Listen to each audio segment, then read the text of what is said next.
puppies. We're going to Joshua Tree.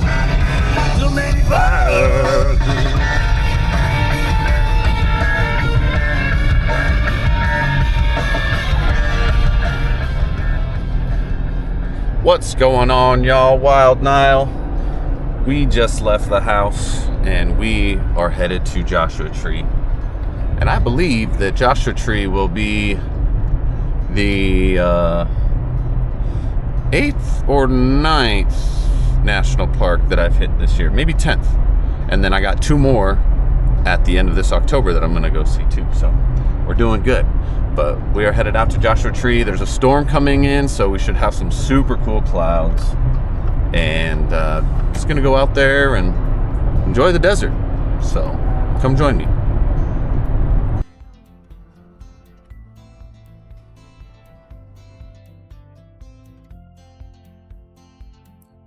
Here is where it's gonna get interesting. Is the government is shut down right now. And I was still able to reserve my campgrounds, which is good. $60 going to the National Park Service. Always down to pay for the campsites. But I've been seeing a lot of like Yosemite isn't charging to get in. I'm wondering if we're gonna have to, if I'm gonna have to pay to get in for it. So I highly recommend if you go to more than one park a year to get that yearly pass. It's great. So we're 15 minutes out from the park. We're gonna get some firewood, and then I'm gonna see if we just drive right in, or yeah. So we're gonna see the state of the parks here in a bit. Out here in the Mojave Desert, life thrives where it seems impossible. The Joshua Tree, tall, twisted, and ancient, is not a tree at all, but a giant yucca. Its roots run deep, drinking from rare desert rains, and its limbs stretch toward the sun like an outreached arms of survival.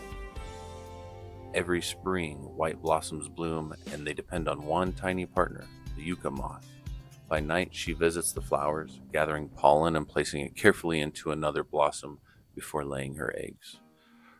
Her young feeds on a few of the seeds, and the rest scatter to begin new life. It's a perfect balance, plant and moth, bound by time and trust. Around them, kangaroo rats scurry, desert tortoises graze, and the coyotes call into the still air. So it's been pretty epic so far. Just pulled over like half a mile into the park, and it's so windy. I hope that you can hear this. I don't have my microphone, but pretty epic.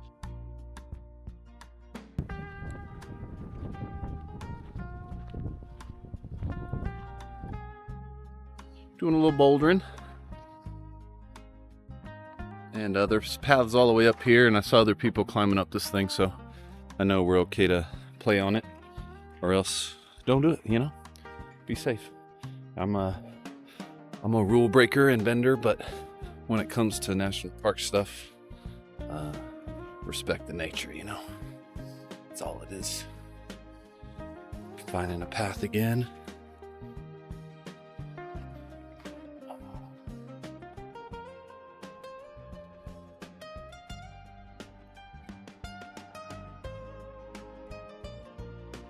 These are not good climbing pants, I'll tell you that right now. Really got to watch out for snakes up here. In these cracks and crevices. Definitely brought the right shoes today. You know, the fun part is always how to get down. So.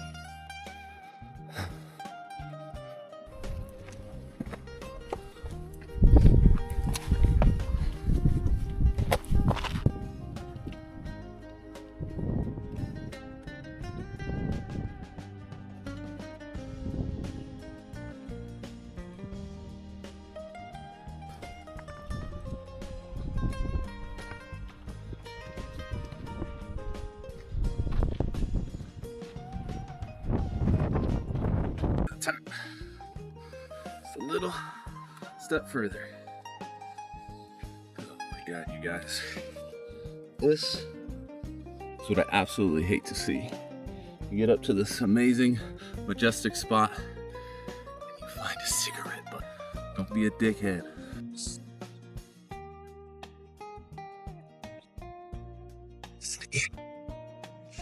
Get to the top. Oh, my friends. We're sitting at the top. That's like, baby. Oh, it is windy as hell. Hope you can hear me. He dope.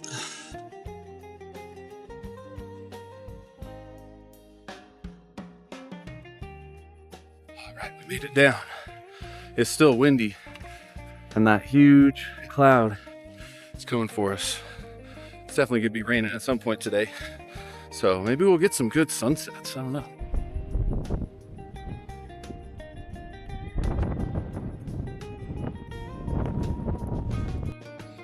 Let's go see what else we can explore. I don't see a ton of trash except that one cigarette butt at the top of the rock, which is so disappointing, but you know, you can't control everything. So you do your best, keep things clean, ladies and gentlemen, and heading off to the campsite.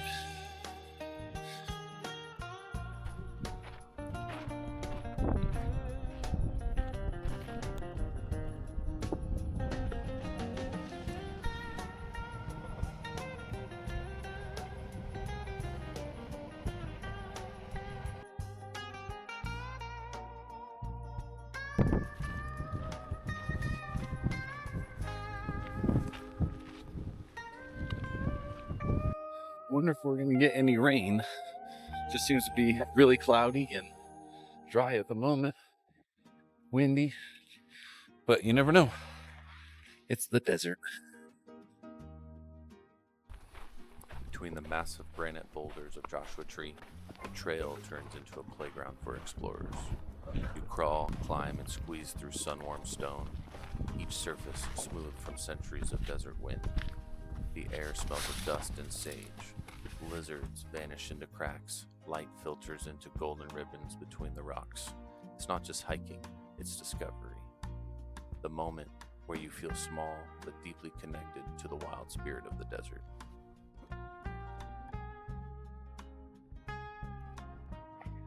Yes! Damn, you did that. Good job, my friend. Wow. I'm impressed. Just mountain goats. way to go. Thank you. They're mountain goats. They are. What's your goat name? Do you have a goat name? She is the goat. We call her the goat. The goat. It's just the goat. Yeah. Jacob, Nice to meet you. Yeah. Hi, girls.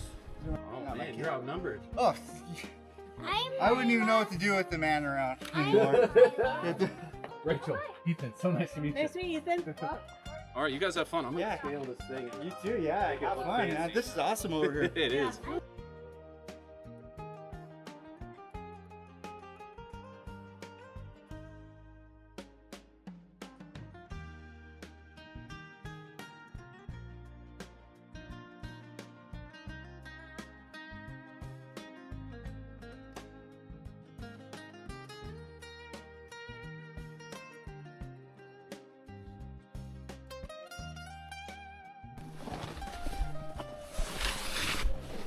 At this point in the trip, I couldn't make it between these two boulders with my backpack on. So I had to take my backpack off, slide it through first, and then I had to slide myself through the cracks.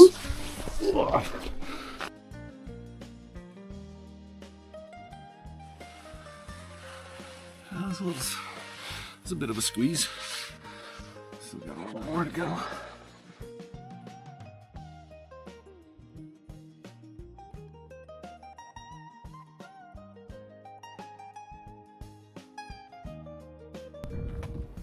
After a long day of hiking around and exploring, I got really hungry, so I ended my trip at Skull Rock Trail and headed back to camp to make a fire.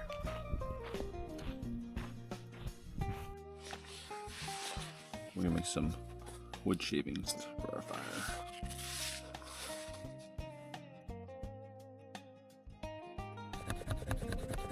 The drier the wood, the better. I like to shave a little pile of these shavings and use that as my starter at the bottom of my fire. We're going to take a little time to make a pile, get this fire started right. From there, I like to take my logs and split it into a bunch of little pieces. This will help us create an aerated teepee fire. So it's raining out here, but I got my little easy up, and then I got a little back tarp to cut the wind, and rain cover in the sleeping bag, so I'll be good. It's kind of cool to just chill in the rain out here. But for now, I've got my shavings, my little kindlings, medium kindlings. And I got the big old piece over there. Got some newspaper.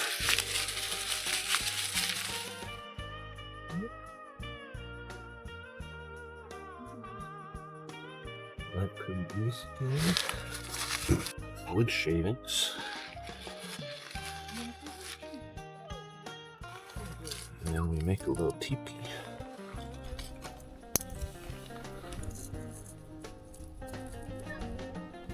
What people forget is that air is a crucial part of fire, so you got to make sure there's enough air that gets through everything. Little bank of sticks. Just help.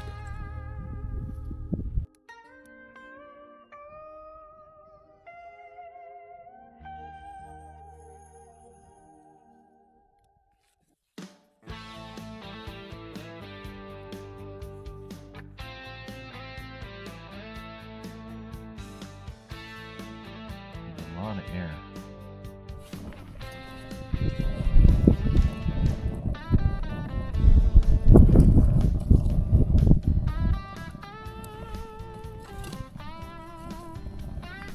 Lean to it. Lean it over.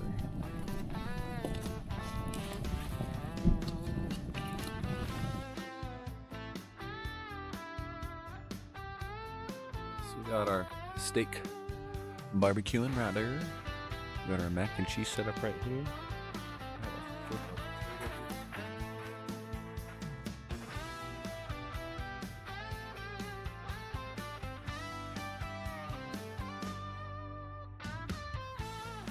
For dinner, I cooked a steak, potatoes, and Mountain House's creamy mac and cheese freeze-dried meal. It was a great ending to a perfect day in Joshua Tree.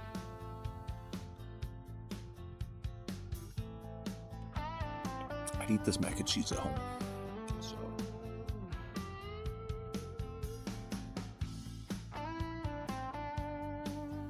The next day. Driving in the morning.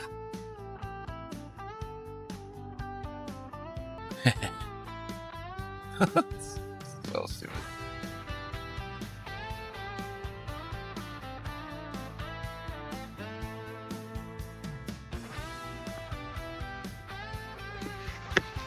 Good morning, y'all. We are in Joshua Tree National Park, and we're shooting super early in the morning because there are no clouds today. And when you have all this soft textured rock out here, it makes it really dynamic when you get the really early morning light. And honestly, early morning light is great for landscape work any time of the year. I really like coming to Joshua Tree in October for a few reasons. It's not 120 degrees outside. The sun is lower on the horizon, so you get more dramatic lighting. If you come here at noon in July, the light is coming straight down, and it's the flattest, most boring thing you've ever seen in your life. But you come here in October at 7 a.m. and you get all this beauty. So you guys have a great day. Later. Out here among the boulders, something awakes inside you. That fearless inner child that just wants to climb. You scramble over sun-warmed granite, crawl through narrow gaps, and laugh when the sun slips under your shoes. With the right gear and a little caution, every rock feels like a new adventure. It's pure play, movement, balance, and curiosity. And somewhere between the cracks in the climb, you start to think, maybe I am a climber after all. A quick stop at Keys Point, the whole Coachella Valley stretching out below. The wind, the light, the the silence, it's hard to leave, but only temporarily. Joshua Tree always pulls you back, and I'll be back very, very soon. If you like my channel, I'd love for you to click subscribe, like, and comment what you loved about this video. We'll see you on the next one.